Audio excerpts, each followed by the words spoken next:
Communist கட்சி, திராவிட முன்னேற்ற கழகம், விடுதலை சிறுத்தை, இந்த 3 அமைப்பும் போய் அப்ப இருந்த ஆட்சித் தலைவரை பார்த்து புஷ்கர விழா நடத்தக்கூடாது, நதியை கும்பிடுகிறேன் என்கிற பெயரிலே இவர்கள் நதியை ஆக்கிரமித்து விடுவார்கள், புஷ்கர விழாவுக்கு தடை விதிக்க வேண்டும் அப்படின்னு சொல்லி அவங்க போய் மனு கொடுத்தாங்க. ஆனால் லட்சக்கணக்கான இந்துக்கள் நாடு முழுவதும் இருந்து நெல்லையை நோக்கி வந்து இந்த தாமிரபரணி நதிக்கரையிலே கரைகள் இரண்டையும் பலப்படுத்தி எல்லா பகுதியிலும் எல்லா கோயில்களிலும் புஷ்கர திருவிழாவை வெகு சிறப்பாக நடத்தி ஒரு சாதனையை புரிந்தார்கள். அந்த விழா நடந்ததுனால நம்முடைய தாமிரபரணி, நம்முடைய நெல்லை, இந்த தாமிரபரணி நதி இருக்க, இந்த தண்ணியை திருடுறது வந்துடுறாங்க கொஞ்சம் பேர். கொக்கா கோலா அவங்க வந்து இங்க ஒரு ஃபேக்டரி ஆரம்பிச்சு இந்த தண்ணியை எடுத்து விற்பனை பண்றது. அப்ப நாங்கெல்லாம் போராடினோம். இந்த பகுதி மக்கள், விவசாய பெருங்குடி மக்கள், தொழிலாளர், இவர்கள் எல்லோருமே இறை நம்பிக்கையாளர்கள். ஜாதி வித்தியாசம் இல்லாம எல்லாரும் ஒன்றாக வாழக்கூடிய ஒரு பெருமையான நகரம், ஒரு பெருமையான மாவட்டம். நீங்க நெல்லை மாவட்டத்துல பக்கத்துல அங்கிருந்து இங்க வரும்போது பாத்தீங்கன்னா மேலப்பாளை, அதை தாண்டி வந்தீங்கன்னா பத்தமடை பாய் உலகத்துக்கே பிரபலமானது. பத்தமடை பாய் அங்கதான் சுவாமி சிவானந்தர் அவருடைய அந்த சொந்த ஊர். நீங்க இந்த ஊர், ஒவ்வொரு ஊருக்கும் ஒவ்வொரு பெருமை. கல்லடைக்குறிச்சி எடுத்துக்குங்க, அம்பாசமுத்திரம் எடுத்துக்குங்க, விக்ரமசிங்கபுரம் எடுத்துக்குங்க, இந்த வீரவநல்லூர் எடுத்துக்குங்க. எல்லா ஊரும் ரொம்ப பெருமை வாய்ந்த பழமையான இந்த நெல்லை மாவட்டம் அப்படின்னாலே தென்பாண்டி சீமை, வீரம் விளைந்த நெல்லை சீமை அப்படி சொல்லுவாங்க. ஏன்னா இந்த நெல்லை மாவட்டத்துலதான் வீரபாண்டிய கட்டபொம்மன் வானம் பொழியுது பூமி விளையுது உனக்கேன் கொடுக்க வேண்டும் வரி. அந்த கட்டபொம்மன் நாயக்க மன்னர் வீரபாண்டிய கட்டபொம்மன் திருச்செந்தூர் முருகபக்தர். அந்த திருச்செந்தூர் முருகபக்தர் அன்றாடம் திருச்செந்தூர் முருகப்பெருமானுக்கு அங்கே பூஜைகள் நடைபெற்ற பிறகுதான் கட்டபொம்மன் சாப்பிடுவார். அதுக்காக திருச்செந்தூர்ல இருந்து பாஞ்சாலங்குறிச்சி வரைக்கும் ஒவ்வொரு இடத்துலயும் மணிமண்டபம் கட்டி வச்சிருந்தார். இன்னைக்கு நீங்க திருச்செந்தூர் கோயிலுக்கு போனீங்கன்னா கட்டபொம்மன் பூஜை செய்த அந்த முருகர் சிலை எல்லாம் அங்க காட்சிக்கு வச்சிருக்காங்க. வெள்ளையனுக்கு அடிபணிய மாட்டோம். அந்த கட்டபொம்மன் இடத்துல தளபதியா இருந்தவர் யாரு?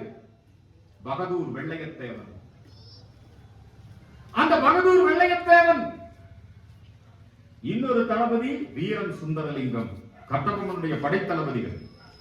இவர் தேவேந்திர குல சமுதாயத்தை சேர்ந்தவர், அவர் தேவர் சமுதாயத்தை சேர்ந்தவர். 2 பேரும் வீரபாண்டிய கட்டபொம்மனுடைய வலது கையா இடது கையா இருந்து வெள்ளையனுக்கு எதிராக போரிட்டார்கள். ஜாதி வித்தியாசம் கிடையாது. அண்ணன் தம்பி மாதிரி தேவர் தேவேந்திரன். வீரன் அழகுமுத்துக்கோன், கோனார்கள் யாதவர்கள். பிரிட்டிஷார் பீரங்கி முன்பாக கொண்டு போய் நிறுத்துகிறார்கள். அந்த அழகுமுத்துக்கோனை பீரங்கியில வச்சு குண்டு வச்சு கொலை பண்றாங்க. சுதந்திர போராட்டத்துக்காக வீரன் அழகுமுத்துக்கோன். நம்முடைய நெல்லை மாவட்டத்திலே தோன்றிய பாரதியார் ஆடுவோமே பள்ளு பாடுவோமே ஆனந்த சுதந்திரம் அடைந்து விட்டோம் என்று பாரதியார் இந்த நெல்லை மண்ணுக்கு பெருமை சேர்த்த வ.உ. சிதம்பரம் பிள்ளை. இந்த நாட்டின் விடுதலைக்காக கோவை சிறையிலே செக்கிழுத்த செம்மன் வ.உ. சிதம்பரம். பெருந்தலைவர் காமராஜர் எப்பேற்பட்ட வீரம் மிகுந்த பூமி, மக்களுக்காக வாழ்ந்த தலைவர்கள். பெருந்தலைவர் காமராஜர், ஐயா தானலிங்க நாடார், இப்படி பல்வேறு விதமான சிறப்புகளை பெற்ற நம்முடைய இந்த நெல்லை இன்னைக்கு கொஞ்சம் கொஞ்சமா நாம சிறுபான்மை ஆயிட்டு இருக்கோம். கன்னியாகுமரி மாவட்டத்துல கிறிஸ்தவர்கள் பெரும்பான்மை ஆயிட்டாங்க, இந்துக்கள் சிறுபான்மை ஆயிட்டாங்க. நம்ம நாட்டில் இருக்கக்கூடிய அரசியல் கட்சிகள்லாம் என்ன சொல்றாங்கன்னா, காமராஜரா அவர் நாடாருக்கு தலைவர். காமராஜர் வந்து யாருக்கு தலைவர்? இந்தியாவுக்கு தலைவர். 9 ஆண்டு காலம் முதலமைச்சராக இருந்து ஒரு பொற்கால ஆட்சி நடத்தியவர் காமராஜர். ஆனா அவர் நாடாருக்கு மட்டும்தான் தலைவருங்கிறார். வாவு சிதம்பரனார் பாரத மாதா வந்தே மாதரம் பிள்ளை, அவருக்கு பேரே வந்தே மாதரம் பிள்ளை. வாஞ்சிநாதன் பிறந்த ஊர் செங்கோட்டை. வாஞ்சிநாதன் ஆஸ்துரையை சுட்டுக் கொன்ற மணியாட்சியிலே நீங்க எல்லாம் போனீங்கன்னா பாப்பீங்க. மணியாட்சி ரயில் நிலையத்துல வீரன் வாஞ்சிநாதன் எப்பேற்பட்ட ஊரு. இப்ப பாபு சிதம்பரம் பிள்ளையா பிள்ளைமார் சங்கத்திற்கு தலைவர். இந்த நெல்லை மாவட்டத்தில் எங்க பார்த்தாலும் இப்பெல்லாம் ஜாதி சங்கங்கள். ஜாதி சங்கங்கள் பெருமையோடு இருக்கலாம், தப்பு கிடையாது. ஆனா இன்னொரு ஜாதிக்காரன் கூட தகராறுக்கு போக கூடாது இல்ல. 1000 உண்டுக்கு ஜாதி எனில் அந்நியர் வந்து போகல நீதி. ஒரு முஸ்லீம் கிட்ட போய் அவங்க எல்லா கட்சியும் இருப்பாங்க. ஏடிஎம்கே இருப்பாங்க, டிஎம்கே இருப்பாங்க, காங்கிரஸ் இருப்பாங்க, கம்யூனிஸ்ட் இருப்பாங்க, எல்லா கட்சியும் இருப்பாங்க. ஆனா முஸ்லீம்களுக்கு ஒண்ணுன்னா அவங்க எல்லாம் ஒண்ணு சேர்ந்து நிற்பாங்க. பாராட்டணும், நம்ம கத்துக்கணும். மேலப்பாளையத்துல அந்த காலத்திலிருந்து இந்த காலம் வரைக்கும் இன்னைக்கு மேலப்பாளையத்துல பாத்தீங்கன்னா முஸ்லிம்கள் ஒற்றுமையா இருக்காங்க. போலீஸ் நுழைய முடியாது.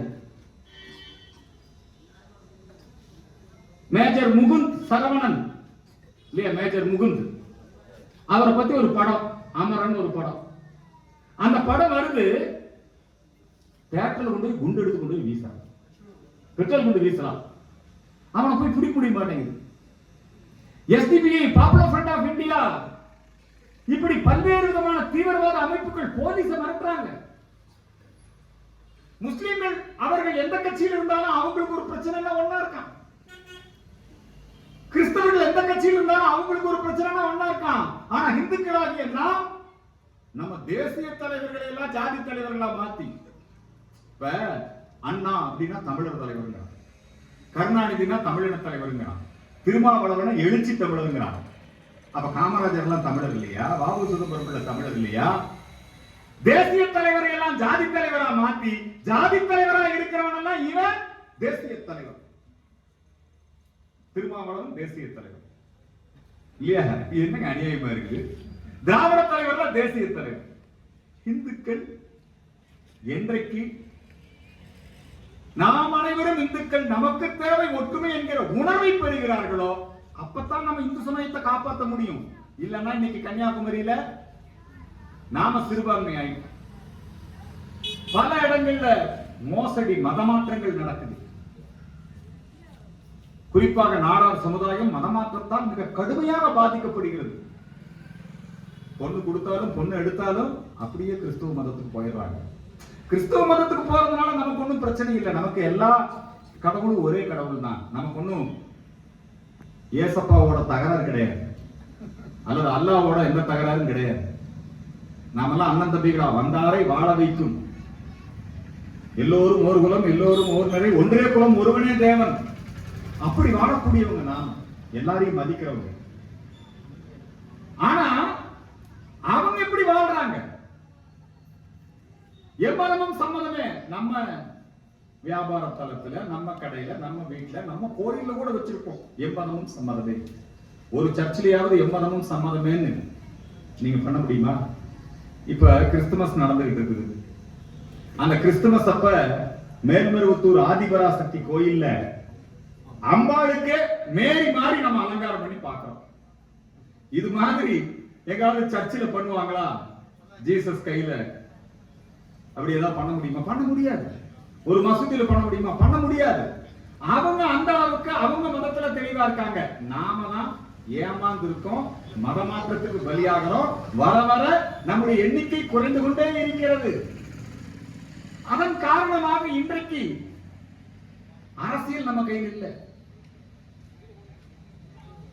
எப்படியாவது ஒரு அரசியல்ல அதிகாரம் பெற்றவர்களாக யார் இருக்காங்க? எப்பவுமே தென் மாவட்டத்தை சேர்ந்தவங்க சபாநாயகர் ஆக்குவாங்க.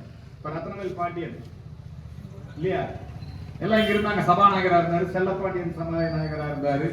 இப்ப நம்மால அப்பாவும் இருக்காரு. சட்டசபையை கிறிஸ்துவ சபை மாதிரி நடத்திட்டு இருக்கிறார் அப்பாவும். அப்பாவும் நம்ம பிஜேபி எம்எல்ஏ நயினார் நாகேந்திரன் எந்திரிச்சு பேசினா போதும், பேசுற விடுறது இல்லை. வானதி சீனிவாசன் எந்திரிச்சு பேசினா பேசுறதுக்கு விடுறது இல்லை.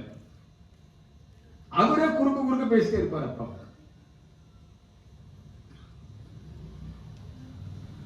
அரசியல்ல மந்திரியா வரணுமா? கீதாஜி வந்தா மந்திரியாக முடியும். ஏன் இங்க இந்துக்கள் இல்லையா திருநெல்வேலியில? இவங்க மந்திரியா வரக்கூடாதா? கிறிஸ்தவர்கள் மந்திரிகளாக இப்ப கன்னியாகுமரி மாவட்டம்னு வச்சுக்கங்க, அங்க கிறிஸ்துவ அதிகாரிகளை தான் போடுறது. இந்துக்கள் இடிச்சவங்க இருக்காங்க. வெள்ள நிவாரணம் 2 முறை புயல் மழை வெள்ளம். இங்க இருக்கிற ஆறுகள், குளங்கள், நீர்நிலைகள் இவற்றையெல்லாம் சரியா பராமரிக்காம தூர்வாராம, தெரியும் உங்களுக்கு தூத்துக்குடி மாவட்டம் தாமிரபரணி நதியிலே வெள்ளப்பெருக்கு எவ்வளவு பெரிய பாதிப்பு. பாலத்தையே காணோம், இன்னும் பாலம் கட்டல, தரப்பால் அப்படியே தான் இருக்குது. அது என்ன பாலம்? அது ஏறல.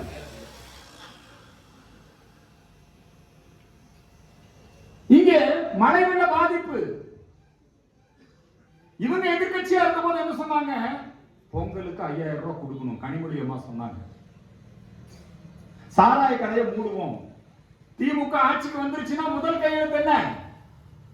நீட்டை ரத்து பண்ணுவோம், சாராய கடையை மூடுவோம், மின் கட்டணத்தை நாங்க உயர்த்த மாட்டோம், இப்படி எல்லாம் தானே சொன்னாங்க திமுக. இப்ப என்ன சொல்றாங்கன்னா, பொங்கல் வருது, இப்ப பொங்கல் பரிசு உண்டா? பொங்கல் பரிசு என்ன? பொங்கல் பரிசு அரிசி, பருப்பு, முந்திரி, சக்கரை, இது மட்டும்தான். பணம் கிடையாது. ஏங்க நீங்க எதிர்கட்சியா இருக்கும் போது 5000 ரூபாய் கொடுங்கன்னு சொல்லி எடப்பாடி கிட்ட வலியுறுத்தினீங்க. இப்ப ஏன் நீங்க 5000 ரூபாய் கொடுக்கல?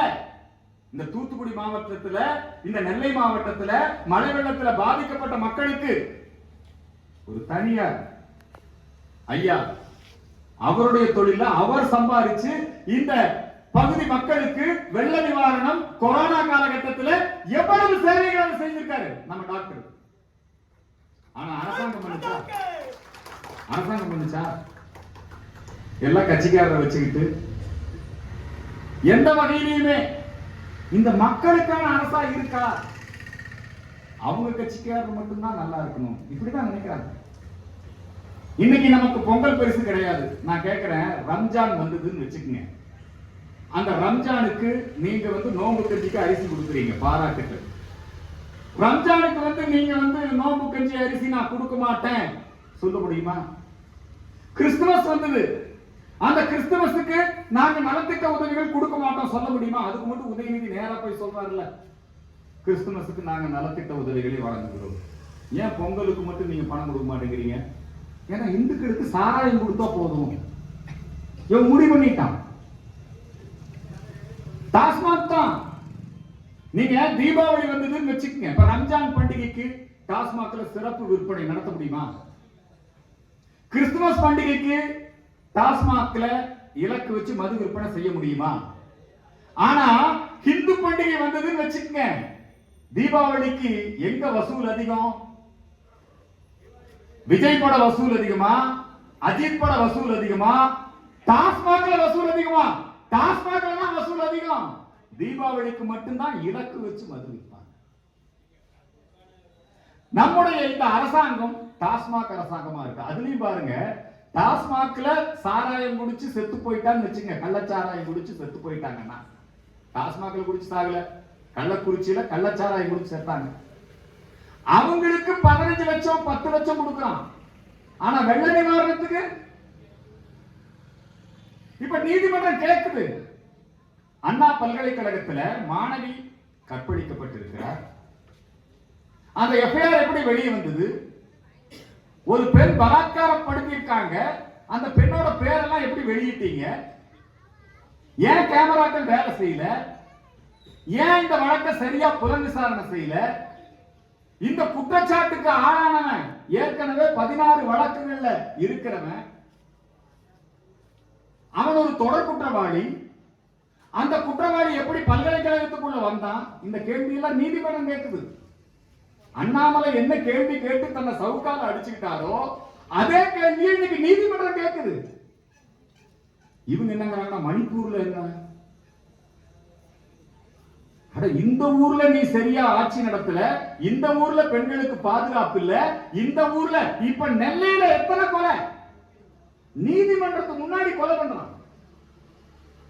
அதை தொடர்ந்து பாத்தீங்கன்னா இன்னொரு கொலை, ஒரே நாள்ல 3 கொலை நெல்லையில. மாணவர்கள் மத்தியில ஜாதி எண்ணங்கள். இதெல்லாம் யார் வளர்த்து விட்டது? எல்லாம் திராவிட மாடல் தான். இதெல்லாம் சரி பண்ணணும்னா என்ன பண்ணணும்? இந்துக்கள் ஒன்றுபடணும், ஆன்மீகவாதிகள் ஒன்றுபடணும். இந்த இந்துக்களை ஏமாத்திக்கிட்டே இருக்கான். இந்துக்களை ஜாதி சொல்லி பிரிச்சிடலாம், இந்துக்களை கட்சி வாரியா பிரிச்சிடலாம், இந்துக்களை இலவசங்கள் கொடுத்து ஏமாத்திடலாம் நினைக்கிறான். ஓட்டுக்கு பணம் கொடுத்து இந்துக்கள் ஓட்ட வாங்கிடலாம். இந்துக்களுக்கு அவர்களுக்கு அரசியல் ரீதியாக ஒரு சக்தி இல்லை. இப்ப வடநாட்டில் இந்துக்கள் மத்தியில் ஒரு விழிப்புணர்வு வந்திருக்கு. பாரத பிரதமர் நரேந்திர மோடி இன்னைக்கு நாடு முழுக்க பல மாநிலங்கள்ல ஆட்சி அமைச்சிருக்கோம். மோடியுடைய ஆட்சி நல்லாட்சியாக இருக்கிறது. கொரோனா காலகட்டத்தில் நரேந்திர மோடி அவர்கள் துவக்கிய திட்டம், கொரோனா காலம் இங்க வந்திருக்கிற எல்லாருக்கும் தெரியும். கொரோனா காலத்துல நாம வேலைக்கு போக முடியாது, வீட்டுக்குள்ள முடங்கி இருந்தோம். முழு ஊரடங்கு அமல்படுத்தப்பட்டது. ஏன்னா அது ஒரு தொத்து வியாதி, வெளியே போனா அந்த வியாதி நமக்கு வந்துடும், கொரோனா பரவிவிடும். அதை தடுக்க வேண்டும் என்பதற்காக 40 நாள் முழு ஊரடங்கு. அப்ப நரேந்திர மோடி என்ன பண்ணாருன்னா, அந்த கொரோனா காலத்துல துவங்கிய திட்டம் தான், நீ வேலைக்கு போலானா கூட பட்டினியோட நீ இருக்க கூடாதுங்கிறதுக்காக நாடு முழுக்க இருக்கக்கூடிய அத்தனை மக்களுக்கும் ரேஷன் கடைகள் மூலமாக இலவச உணவு தானியங்களை இன்று வரை வழங்கி கொண்டிருக்கிறது நரேந்திர மோடியுடைய அரசு. ஆனா இவங்க என்ன பண்றாங்கன்னா, ரேஷன் கடையில நாங்க ஸ்டிக்கர் ஒட்டி உதயநிதி படம், கருணாநிதி படம் எல்லாம் போட்டு ஏதோ அவங்க கொடுக்குற மாதிரி ஏமாற்று. அம்பாசமுத்திரம் அங்க பார்த்தா குடிநீர் திட்டம். அந்த குடிநீர் திட்டம்ங்கிறது மத்திய அரசாங்கத்துடைய திட்டம். குழாய்கள் மூலமாக வீடுகளுக்கு குடிநீர் இணைப்பு கொடுக்க வேண்டும். அதுக்கு மத்திய அரசு நிதி கொடுக்குது, ஜலஜீவன் திட்டம். அந்த திட்டத்துக்கு மத்திய அரசு பணம் கொடுக்குது. இவன் வாங்கி என்ன பண்றான்னா, குழாயை மட்டும் போட்டுக்கலாம், தண்ணி கனெக்ஷன் கொடுக்குறது. அத ஒரு ஆள் எடுத்து அவனுடைய முகநூல்ல போட்டுறான், பாருங்க தண்ணி இணைப்பே இல்லை. உடனே அவன் மேல கேச போகுது. கடந்த 2 வருடங்களுக்கு முன்னாடி பொங்கல் பரிசு கொடுத்தாங்க. அந்த பொங்கல்ல கொடுத்த வெள்ளம் உருகி போச்சு. அத வயதான பெரியவர் பாருங்க பள்ளி இருக்குது இதுலன்னு கொண்டு வந்து கொடுத்தாரு. உடனே அந்த பெரியவர் மேல வழக்கு. இப்போ ஒரு அம்மா இந்த கற்பழிப்பு சம்பவம் நடந்த பிறகு அந்த அம்மா மண்ணவாரி ஸ்டாலின் படத்து மேல வீசிருச்சு. யாரா அந்த கிழவி புடி தனிப்படையாம அந்த அந்த காட்சியை வெளியிட்டது யாரு? கன்னியாகுமரியை சேர்ந்த ஒரு பையன். அதை வந்து தப்ப சுட்டி காட்டினா தண்டனை.